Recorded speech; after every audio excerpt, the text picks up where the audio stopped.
হরে কৃষ্ণ। দামোদর ব্রত তিনটি ভিন্ন উপায়ে পালন করা যায়। এক, একাদশী থেকে একাদশী, অর্থাৎ আশ্বিন শুক্লপক্ষের একাদশী থেকে কার্তিক শুক্লপক্ষের একাদশী পর্যন্ত।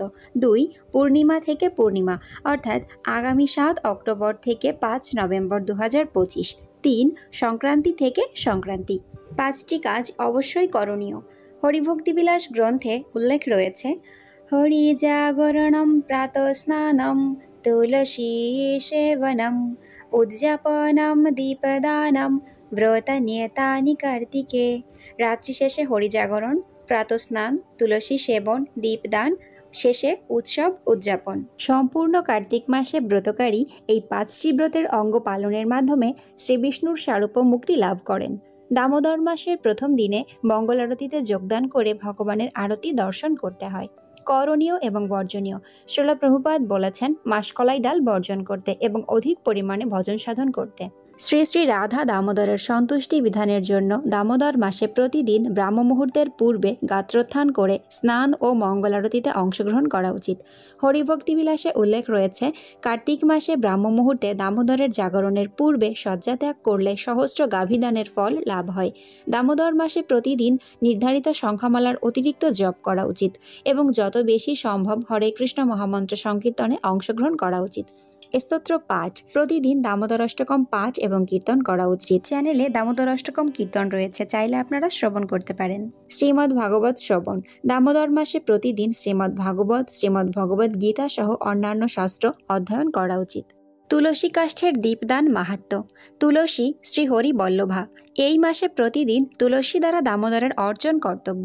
সেই সাথে শুষ্ক তুলসী কাষ্ঠের দীপ ভগবানকে নিবেদন করা যায়। হরিভক্তিবিলাস ধৃত প্রহ্লাদ সংহিতায় উল্লেখ রয়েছে, তুলসী পাবকে নৈব দীপম জাগরুতে হরে দীপলক্ষ সহস্রাণম পুণ্যম ভবতি দৈত্যজা। অনুবাদ, হে দৈত্যকুমার, যিনি তুলসী কাষ্ঠের অগ্নি দ্বারা শ্রীহরিকে দীপদান করেন তিনি সহস্র লক্ষ দীপদানের ফলভাগী হন। ভগবানকে কেন দীপদান করা হয়? ভগবানের সকল সেবারই মূল উদ্দেশ্য তার প্রসন্নতা বিধান। ভগবানের উদ্দেশ্যে প্রদীপ নিবেদনের মাধ্যমে তার আরতি করারও এটাই উদ্দেশ্য।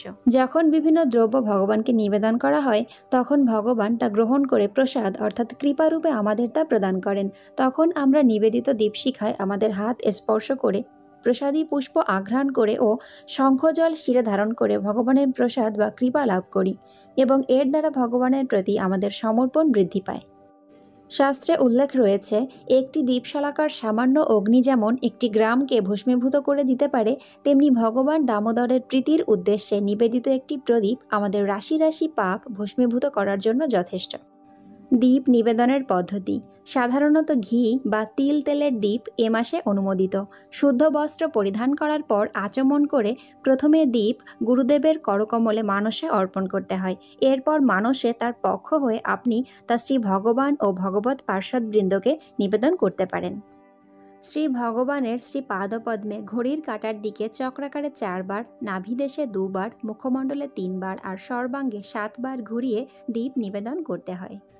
এভাবে পর্যায়ক্রমে শ্রী শ্রী রাধা দামোদর, শ্রী শ্রী জগন্নাথ বলদেব সুভদ্রা মহারানী, শ্রী শ্রী নৃসিংহদেব, শ্রী শ্রী পঞ্চতত্ত্ব, শ্রী বৃন্দাদেবী, স্বরগোস্বামী গুরু পরম্পরা শ্রীল প্রভুপাদ ও শ্রী গুরুদেব ও পরে ভক্তবৃন্দকে নিবেদন করতে হয়।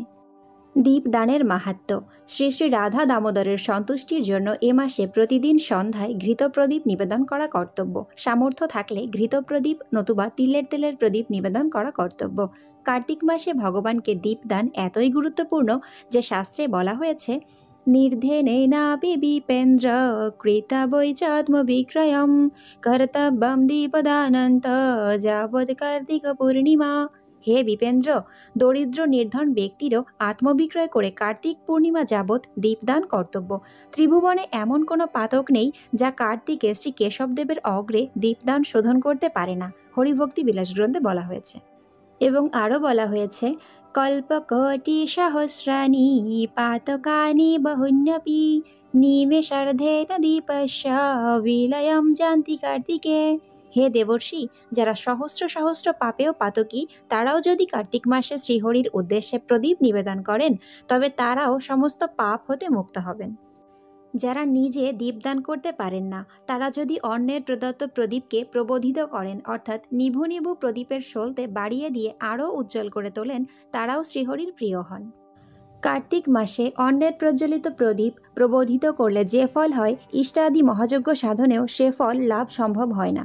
অন্যের প্রদত্ত দীপ প্রবোধন এবং বৈষ্ণবগণের সেবার দ্বারা রাজসূয় এবং অশ্বমেধ যজ্ঞের ফল লাভ হয়।